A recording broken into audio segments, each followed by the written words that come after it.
How to use Canva Magic Design. Hello everyone, welcome back to our channel, and in this video I'm going to show you how you will be able to use Canva Magic Design.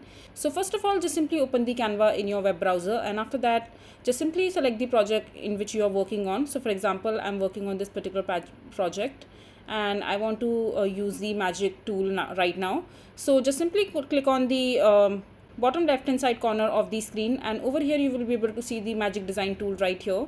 And on the search bar, just simply search for the prompt that you want to create while using the magic design tool in Canva, and just simply search for it. So I have searched for this particular prompt which says create a beautiful mountain scenery which with a lush green valley in which there is a cherry blossom and stuff like that. And the AI tool in Canva has created this particular image right here for me.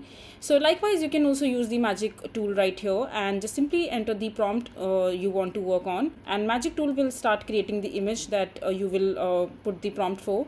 And if you like the result, you can simply go ahead and save this particular images in the Canva itself while clicking on the share icon from the top right corner.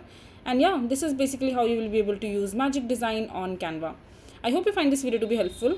So that is it for this video. If you find this video to be helpful, make sure to hit that like button and don't forget to subscribe to our channel for more such informative videos, and I'll see you the next time.